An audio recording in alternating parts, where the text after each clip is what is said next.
Welcome to On Defense and Security, a podcast that examines domestic and international defense and military affairs. Through conversations, we will bridge the gap between academic research and policy and provide a platform for informed discussions, enabling our listeners to better understand critical issues.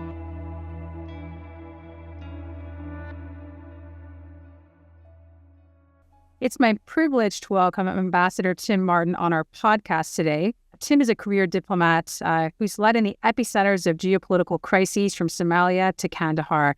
He was the Horn of Africa Foreign Policy Officer during Canada's Somalia mission and saw the crisis unfold in both Mogadishu and Ottawa. Now, when Canada established diplomatic relations with the Palestinian Authority, Tim went to Ramallah to open and head up Canada's representative office to the West Bank and Gaza. He was there for 3 years, from the high point of the peace process to the eruption of the Second Intifada. In Nairobi, he tracked the pillaging of Congo resources in the aftermath of the Rwanda genocide and went on to be the chairman of the Kimberley process to ban blood diamonds. Ambassador Martin has served as ambassador to Colombia and Argentina and was the last representative of Canada in Kandahar, Afghanistan, also known as the Rock. Leading a joint Canadian-U.S. provincial reconstruction team of over 100 civilian and military personnel, Tim was responsible for delivering governance, development, humanitarian assistance, prison reform, and police training alongside the NATO military mission in Kandahar, which was, of course, homeland of the Taliban. Now dedicated to writing, Unwinnable Peace follows his debut political thriller, Moral Hazards. And of course, we're delighted to welcome you here today, Tim. It's great to see you again. And congratulations on publishing the Unwinnable Peace. Thanks very much, Catherine. It's been an amazing experience and very rewarding for me as well. And I really appreciate the chance to talk about it with you today. Absolutely. And I understand, Tim, that you've been traveling around the country, giving talks and lectures and book launches. That must be very exciting.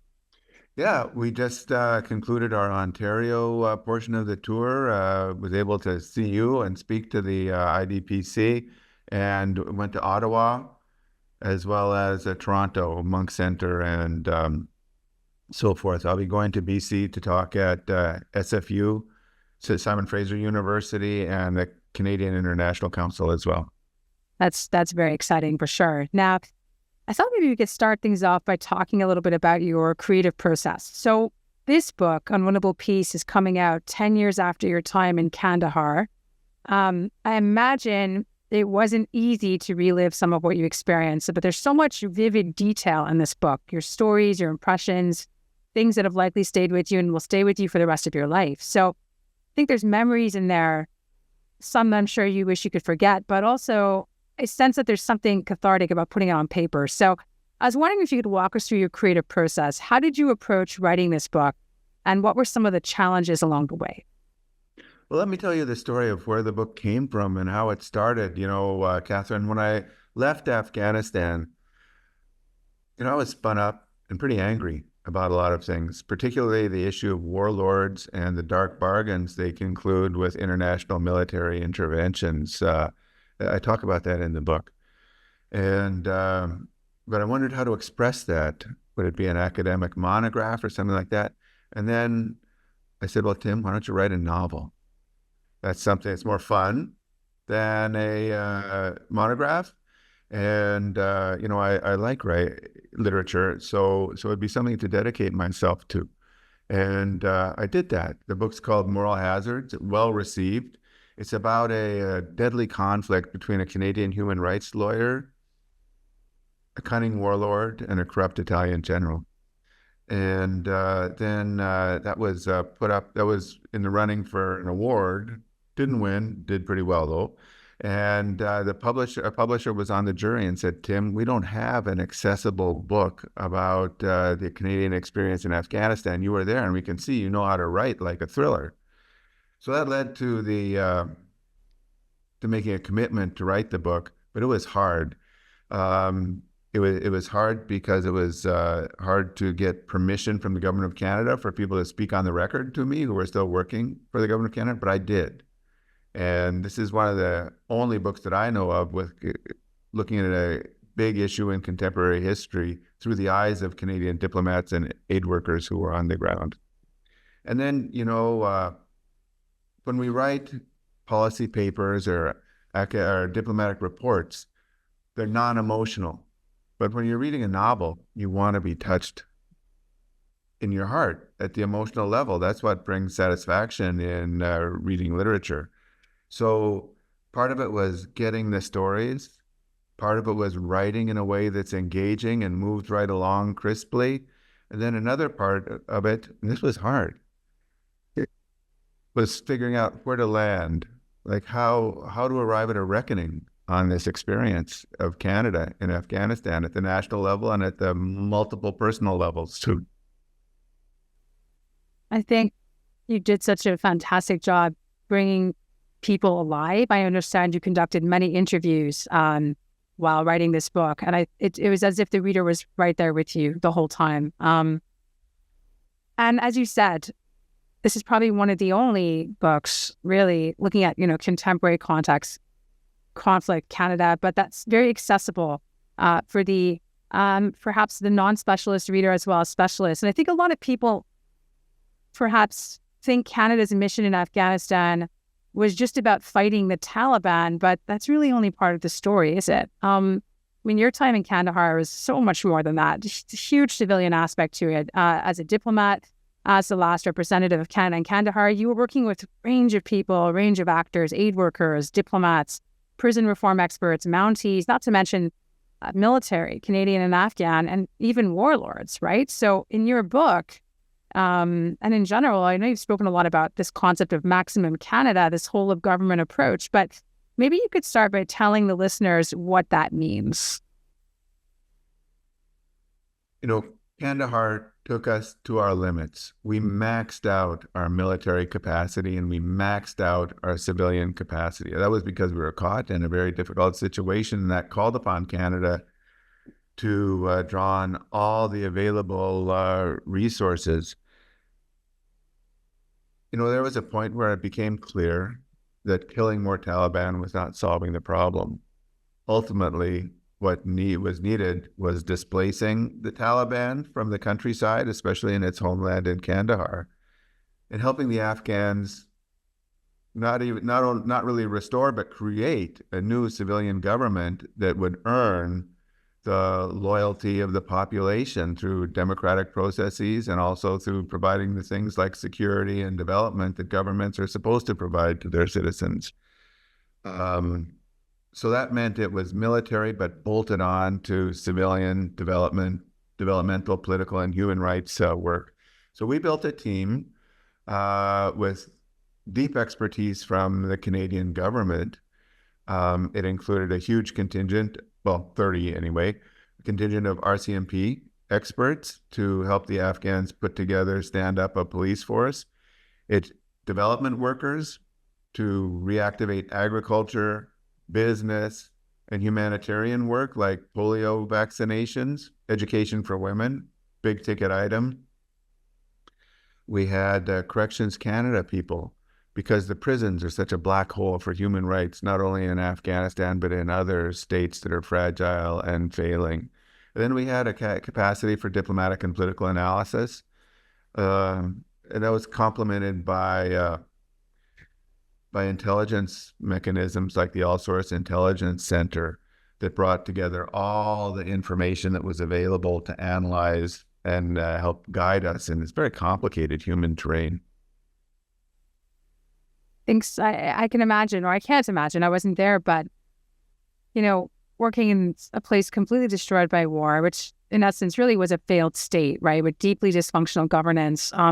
Here you were trying to navigate all these complex relationships. Really, it wasn't just about security, it was about rebuilding, providing humanitarian aid, places that were totally dysfunctional. Like you mentioned, prison reform, that could not have been any small task. Trying to train police forces that were often corrupt and illiterate, little regard for human rights. It's just hard to imagine the challenges you must have faced there. But here you were in Afghanistan. People call it the graveyard of empires, right? Thousands of years of history beneath your feet. How did you manage to balance all of these different demands, security, governance, humanitarian work? Like, how did it all shape up in the end? Well, you have to go with whatever you have in your toolkit. And my toolkit's a diplomatic toolkit. I was ambassador in Argentina before I was asked to go to Kandahar. And so the toolkits for an ambassador are dialogue, analysis, goodwill, and most importantly, the mechanisms for building trust. Because if you can't build trust, you're not going anywhere. So that's what I tried to do. I tried to meet the key leaders, establish dialogue with them, let them know me, know them. And then another aspect of diplomacy is taking responsibility for the choices your partners make and telling them what they need to know so they can calculate and understand Canada's interests and respond accordingly. So I'd go into the leaders of the prison, of the national security, and the governor, of course, and tell them, this is what we require to cooperate with you. What do you need and how can we help? So over and over and over at every level with our whole team, that's what it came down to. Maybe we could talk more about prison reform. Afghanistan, of course, signatory of the Geneva Conventions, but the reality on the ground was very different. And your team, along with Corrections Canada, went into prisons, and the goal, I think, was to try and improve these conditions, these abusive facilities where torture was rampant, which is, of course, banned under international humanitarian law, but there was corruption, security challenges, lack of support from, I guess, local authorities. It must have been so difficult. So what was that like, working in prisons and trying to carry out reform? It was, that was a no-fail mission for our team. And that's what the government told me, that, Tim, don't screw up on the detainees. That was an issue that almost brought down the government. And they say Stephen Harper, the opposition says Stephen Harper prorogued Parliament in order to shut down a parliamentary committee looking at the issue of detainees.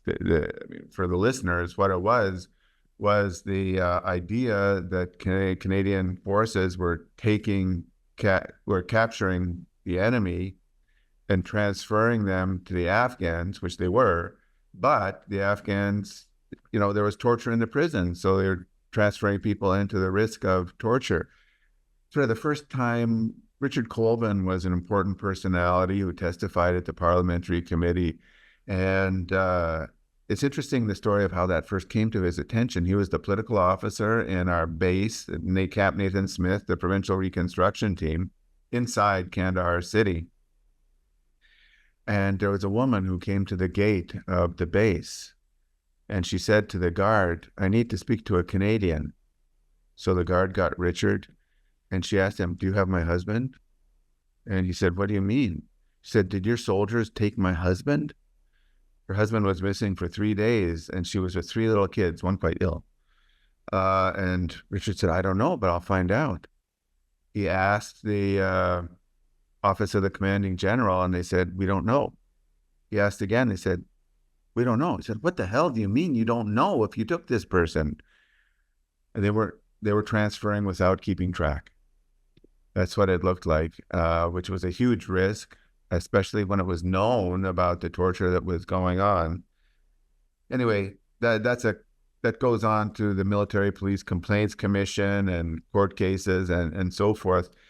But ultimately, Canada had to think about, how do we solve this problem? And I think this is a really important point. How do you find practical solutions to difficult human rights problems? And so what we did was we put together a 2-pronged effort. One was to find out if our detainees were okay. And we had Canadian diplomats who would go in and have interviews with detainees to see if they were receiving what they needed in terms of medical care, recreation, and avoiding and not having the problem of mistreatment or torture. That was very effective. And when we saw there were problems, we escalated. All hell broke loose, but we corrected the problem. And then the second prong was to improve these conditions in the prison. I mean, Sarposa prison is like an industrial scale dungeon. That's what it looked like to me. But we improved it: painting, electricity, lighting, plumbing, sanitation, hygiene, all these things.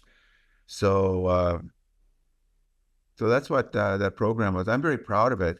And we talked about the Canadian umbrella, because the fact that Canadians were going in protected everybody who were in the Sarposa prison and the intelligence services prison. And in fact, something that surprised me was when I was leaving, I asked Kandaharis, the people of Kandahar, what they'd remember about Canada for us to take back as a message. And they said, through your prison visits, we saw that Canada respected the dignity of its adversaries. And that was something they really respected. Wow. So to have impartial, but observers going in, making sure that those international standards were being upheld and trying to just improve the conditions of that prison. Sarposa in particular, right, is the one that you mentioned a lot in your book. Yeah, right.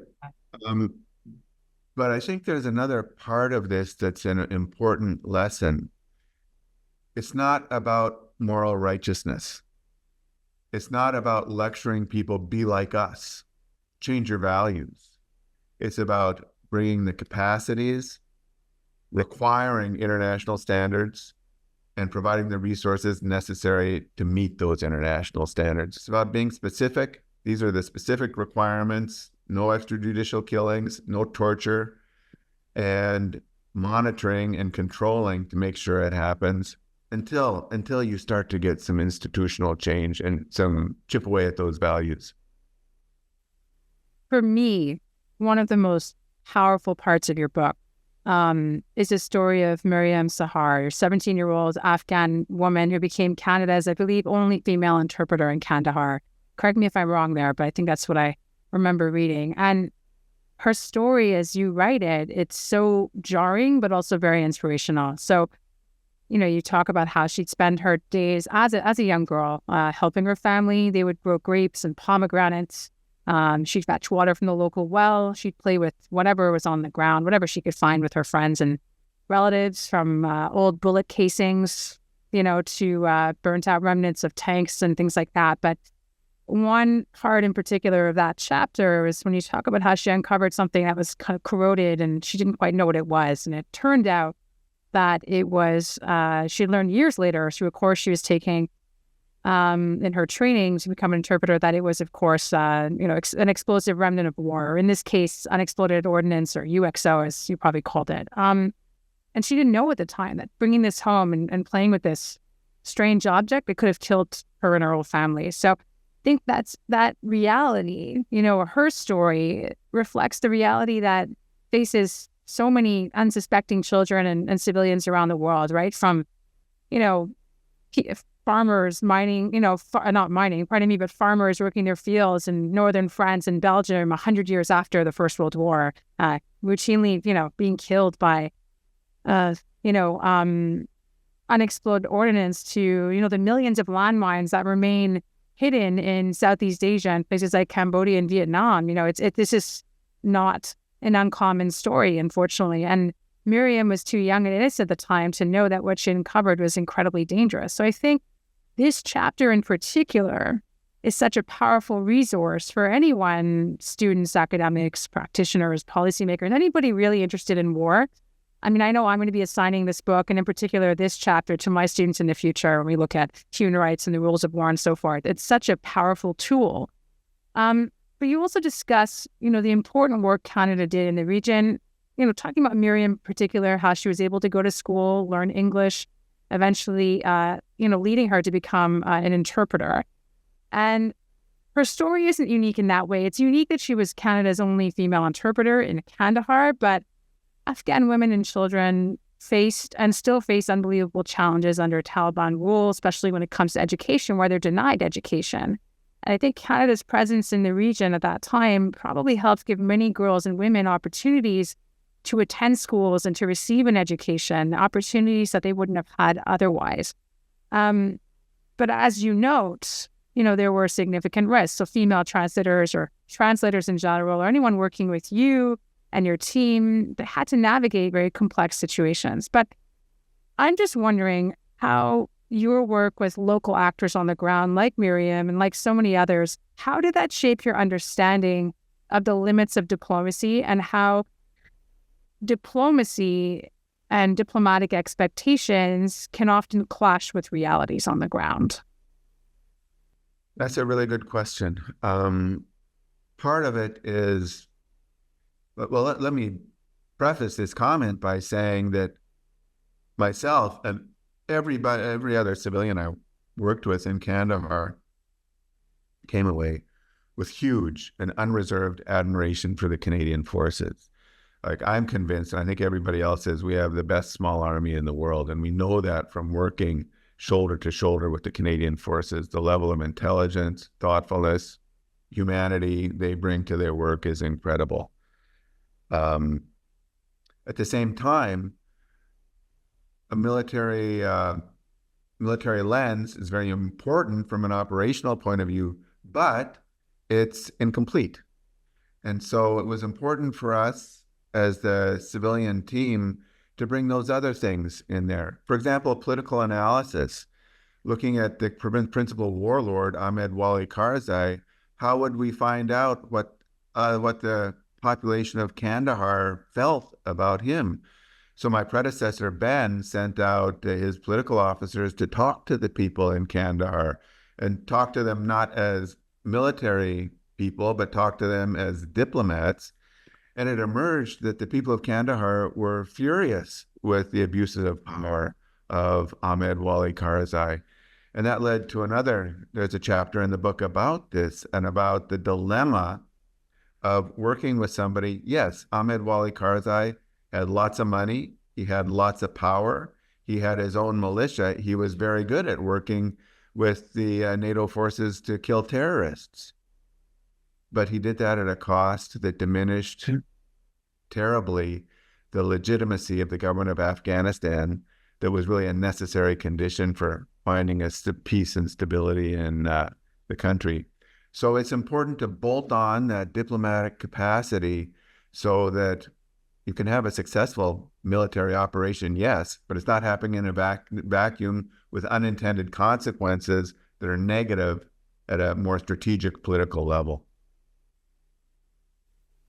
I remember you told me something a while back. We were chatting in the summer, and we were talking about, despite challenges and setbacks, there's something called, I think you call them small victories or small spaces of hope or something. I can't remember exactly the term you used, but it really resonated with me.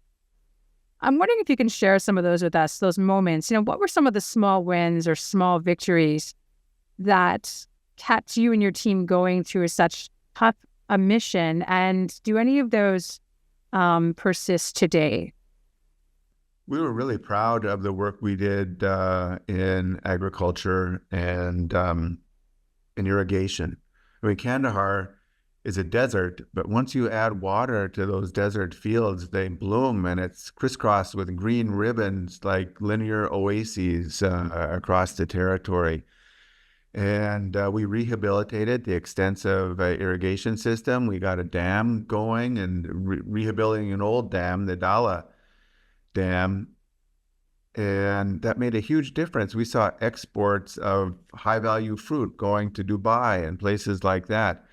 And something else that was important about that, and I think it was a necessary condition for being a victory, was the Taliban didn't attack that because the people were benefiting. It wasn't instrumental to a political objective. It was helpful, but that wasn't the fundamental reason for it. The fundamental reason was to help the people. They recognized that, and it endured, and it endures to this day. I remember going to Kandahar University and meeting female medical students there. This was blossoming then. It's being repressed now. But those small victories and the kids going to school, that set that alight aspirations for a better future, knowing the current situation is wrong and unacceptable. It's repressive, but those aspirations are still there, and they had time to blossom when Canada was there and focusing on those issues of education. Mariam's school, where she brought her passion for women's rights, a passion for women's rights that was connected to her traumatic experience seeing a stoning of a woman for adultery. She brought that with a thirst for education into a special school connected with Canadian community funding, and that school is still there. Still, it's low profile, but those things are still happening. They're still alive, and I think there were lots of small victories like that. Another one is the polio vaccination campaign that Canada supported across Afghanistan, but particularly in Kandahar. One thing that, connecting to defense policy, the vaccination campaign happened in what were negotiated days of tranquility. The Taliban respected it, NATO respected it, UNICEF and other humanitarian organizations said, these are the days our volunteers are going to go out and administer oral vaccine to the kids. The parents want it, everybody wants it, so lay off the operations. And both sides did, and it was a successful campaign. And I was super pleased to hear that the Taliban is continuing, or the government, let's say, is continuing with polio vaccination. So these humanitarian spaces are there. They can be negotiated. I think we should take a more strategic approach to the protection and expansion of humanitarian spaces in conflict, as well as the protection of civilians. But those are a couple things that I'd point to as small victories and examples of when doing the right thing the right way will last, despite the uncertainties and tragedies of conflict.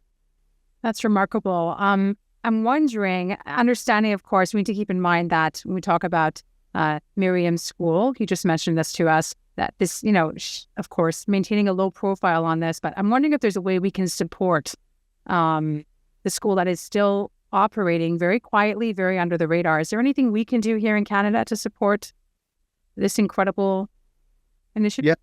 Yes, there is. There's an organization, a Canadian organization that is called the Canadian Foundation for International Learning. It's still doing work around the world, including this.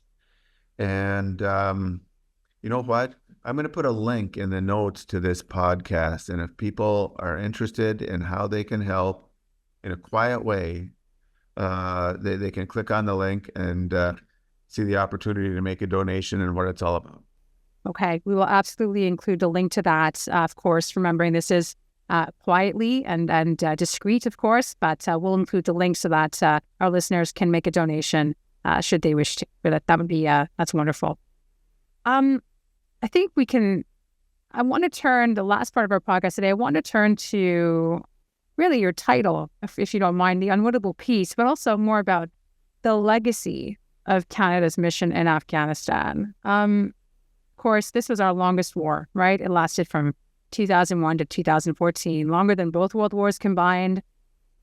We don't have a national memorial to commemorate it. Perhaps we will one day. I'm not really familiar with any of the context on this, but I think the public understanding of what Canada was doing there perhaps isn't as strong as it should be, and that's why your book is so incredibly important and impactful. Provides an accessible account of what Canada was doing in Kandahar. So it really sheds light on something that, from a civilian and diplomatic perspective, that perhaps we don't know much about. But I want to ask you, the author of this book, and as diplomat and as the last rock, how do you think we should remember Canada's role in Afghanistan? Do you think we've confronted it properly? Do you think we're avoiding it? What are your thoughts on this? I found it very poignant that the National Silver Cross mother for this year is a mother who lost two sons, not in combat, not in the field of war, but one took his own life after suffering from PTSD. And the other brother also died young after serving. Maureen Anderson, I think, is her name. So, it's a tough thing to remember. to know. It's a tough thing to know how to remember. Let's say that the way I look at it is it's a tragedy, and we have to face up to that. But tragedies can be inevitable. And I think we need to honor the experience by knowing it and understanding it for what it was. And for me, what it was Canada at the epicenter of a geopolitical crisis, going to Kandahar, going to the hardest part of Afghanistan, and doing the right thing over and over and over for a long time and giving it everything we had.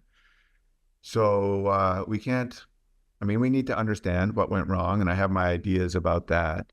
But I think we also have to respect, understand, and honor the experience, even if it's a tragic experience. And it is a tragic experience for Canada and for the people of Afghanistan. Thanks, Tim. That gives us a lot of food for thought. Final question for you. How can listeners buy your book? Well, they can get it on Amazon or order it at their local bookstore. Unwinnable Peace, Tidewater Press by Tim Martin.